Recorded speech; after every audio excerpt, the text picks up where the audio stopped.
Bonjour mes amis, bienvenue dans ce temps de méditation. En ce samedi, jour que nous dédions traditionnellement à la Vierge Marie, le calendrier liturgique nous propose de fêter un géant de la foi, un père de l'Église dont le surnom seul suffit à faire rêver, Saint Jean Chrysostome. Chrysostome, en grec, signifie bouche d'or. Il était le plus grand prédicateur de son temps, un orateur capable de tenir en haleine des foules entières, d'expliquer les Écritures avec une clarté et une passion qui touchait les cœurs et convertissait les vies. Il était une cascade de mots, une symphonie de la parole. Et à première vue, quel contraste saisissant avec la figure de Marie. Marie, la femme du silence. L'Évangile ne nous rapporte que très peu de ses paroles. Elle n'a pas prononcé de grands discours. Elle n'a pas écrit d'épîtres. Sa vie s'est déroulée dans l'ombre discrète de Nazareth. D'un côté, la bouche d'or de Constantinople. De l'autre, le cœur silencieux de Nazareth. On pourrait penser que tout les oppose. Et pourtant, je voudrais vous inviter aujourd'hui à découvrir à quel point ces deux figures sont profondément unies, à quel point elles sont les deux faces d'une même médaille, les deux poumons d'une même vie spirituelle. Car toutes deux ont construit leur existence sur un unique fondement, la parole de Dieu. Saint Jean Chrysostome a passé sa vie à expliquer la parole. La Vierge Marie a passé sa vie à incarner la parole. L'un l'a proclamée avec sa bouche, l'autre l'a portée dans son sein, et ensemble, ils nous enseignent aujourd'hui le chemin complet du disciple. Un chemin qui commence par l'écoute, se poursuit dans la méditation et s'accomplit dans le témoignage. Alors, mettons-nous à leur école pour redécouvrir notre propre relation à la parole de Dieu. Cette parole qui, nous le sentons bien, devrait être plus centrale dans nos vies. Première étape, accueillir la parole, l'école de Nazareth. Toute la vie de Jean Chrysostome, le grand prédicateur, a commencé par une longue période de silence et d'écoute. Avant de devenir la bouche d'or, il a passé des années dans le désert et dans une grotte, seul, à faire une seule chose, lire, prier, mâcher, ruminer la Sainte Écriture. Il a laissé la parole le façonner, le transformer, le remplir, avant même de penser à la transmettre. Il savait qu'on ne peut pas donner ce que l'on n'a pas d'abord reçu. Et n'est-ce pas là l'immense leçon de Nazareth? Regardons Marie à l'Annonciation. L'ange Gabriel lui apporte une parole, la plus incroyable qui soit. Et que fait Marie? Elle ne se précipite pas. Elle écoute, elle est troublée, elle s'interroge. Comment cela va-t-il se faire? C'est une écoute active, intelligente, une écoute qui engage tout son être. Et quand elle a reçu l'assurance que cette parole est portée par la puissance de l'Esprit Saint, elle donne son consentement total. Voici la servante du Seigneur, que tout m'advienne selon ta parole. Marie nous enseigne la première condition pour qu'une vie porte du fruit. Créer en soi un espace d'accueil pour la parole. Dans nos vies si bruyantes, si saturées d'informations, de notifications, de sollicitations, où sont nos Nazareth? Où sont nos temps de silence où nous permettons à la parole de Dieu de descendre non seulement dans nos oreilles, mais dans notre cœur? Accueillir la parole concrètement, c'est peu. Être décidé de commencer notre journée par la lecture de l'Évangile du jour, avant même de consulter nos emails ou les actualités. C'est choisir de faire de la voix de Dieu la première voix que nous écoutons. Accueillir la parole, c'est avoir une Bible qui ne soit pas juste un bel objet sur une étagère, mais un livre usé, un livre compagnon, que l'on ouvre régulièrement, même sans tout comprendre. Accueillir la parole, c'est oser faire le silence. C'est couper la radio en voiture pour simplement être là, présent à Dieu. Saint Jean Chrysostome et la Vierge Marie nous le disent d'une seule voix. La fécondité de votre vie dépendra de la qualité de votre écoute. Ne cherchez pas d'abord à parler de Dieu.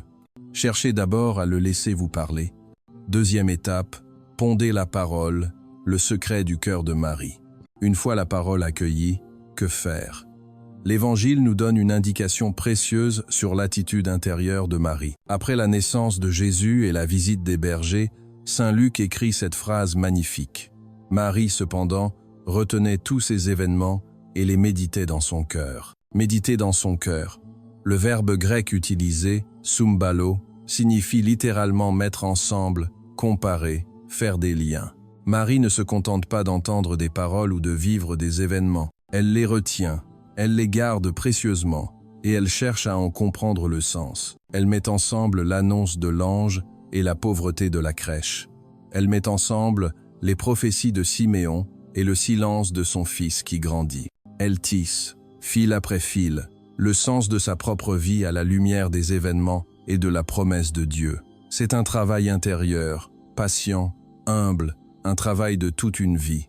Et c'est exactement ce que faisait Jean Chrysostome dans ses homélies. Quand on le lit, on voit qu'il ne se contente pas de commenter les versets les uns après les autres. Il les met en lien. Il montre comment un passage de l'Ancien Testament éclaire un geste de Jésus. Il connecte la parole biblique avec la vie très concrète de ses auditeurs, avec leurs problèmes de couple, leurs soucis d'argent, leurs luttes spirituelles. Il méditait la parole pour son peuple. Il les aidait à mettre ensemble leur foi et leur vie. Et nous, savons-nous méditer la parole dans notre cœur? Cela signifie concrètement d'oser apporter nos vies dans notre prière. Ce n'est pas seulement lire un passage de l'Évangile, c'est ensuite se poser la question « Seigneur, qu'est-ce que cette parole vient éclairer dans ce que je vis aujourd'hui? Qu'est-ce qu'elle me dit de cette situation difficile au travail? Qu'est-ce qu'elle me dit de cette joie que j'ai vécue en famille ?»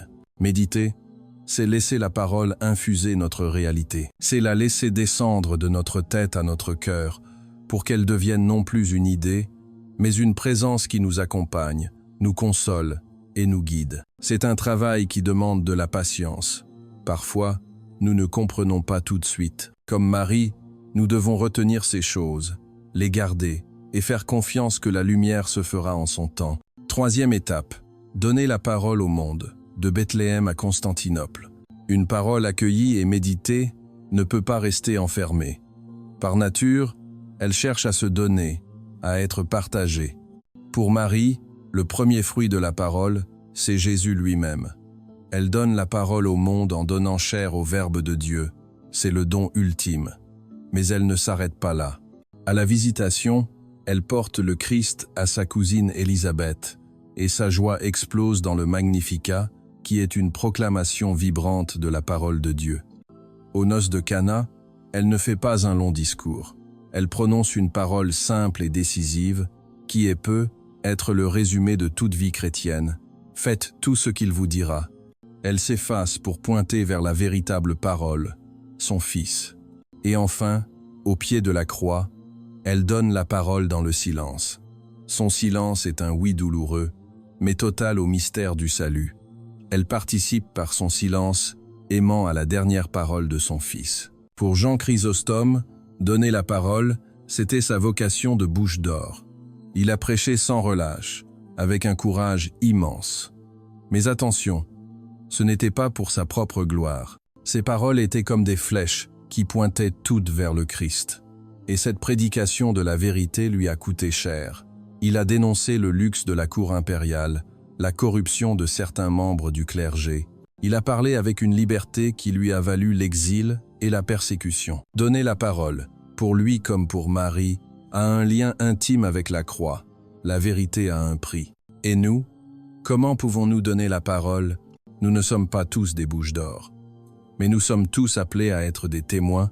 Donner la parole, c'est parfois oser partager simplement ce qui nous a touchés dans l'évangile du dimanche avec un proche. Donner la parole, c'est, comme Marie à Cana, savoir s'effacer pour pointer vers le Christ. C'est peu être dire à un ami qui souffre « Je ne sais pas quoi te dire, mais je vais prier pour toi ».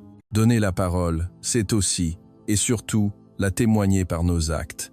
Un pardon que l'on accorde, un service que l'on rend avec gratuité, une paix que l'on garde au milieu des conflits, sont des homélies silencieuses bien plus puissantes que de longs discours.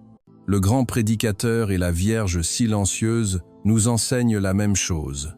Le but ultime de notre vie est que le Christ, la parole vivante, puisse être vu, entendu et aimé à travers nous. Mes amis, le chemin est tracé. Il est simple et exigeant. Accueillir, méditer, donner. C'est le rythme cardiaque de toute vie chrétienne. En ce jour, demandons à Saint Jean Chrysostome la faim et la soif de la parole de Dieu, le désir de mieux la connaître, de mieux la comprendre. Et demandons à la Vierge Marie, notre Mère, la grâce d'un cœur humble et silencieux, capable d'accueillir cette parole, de la méditer et de la laisser porter du fruit dans toute notre vie. Prions, Seigneur notre Dieu, nous te bénissons pour les témoins que tu nous donnes. Aujourd'hui, nous te rendons grâce pour Saint Jean Chrysostome, la bouche d'or qui a fait résonner ta parole avec tant de force et de beauté. Nous te rendons grâce pour la Vierge Marie, l'arche d'alliance silencieuse, qui a porté en son sein la parole faite chair. Par l'intercession de Saint Jean Chrysostome, nous te demandons, donne-nous fin de tes Écritures. Ouvre notre intelligence pour que nous comprenions ta parole, et brûle nos cœurs pour que nous l'aimions passionnément. Par l'intercession de la Vierge Marie, nous te demandons, donne-nous un cœur qui sait écouter. Fais de nous une terre bonne, capable d'accueillir la semence de ta parole, de la garder et de la faire fructifier par notre patience. Seigneur, que ta parole soit la lumière de nos pas et la lampe de notre route, qu'elle nous transforme de l'intérieur, afin que notre vie entière, nos paroles comme nos silences, nos actions comme nos intentions, deviennent un témoignage vivant à la gloire de ton Fils, Jésus-Christ, la parole éternelle, lui qui vit et règne avec toi dans l'unité du Saint-Esprit, maintenant et pour les siècles des siècles.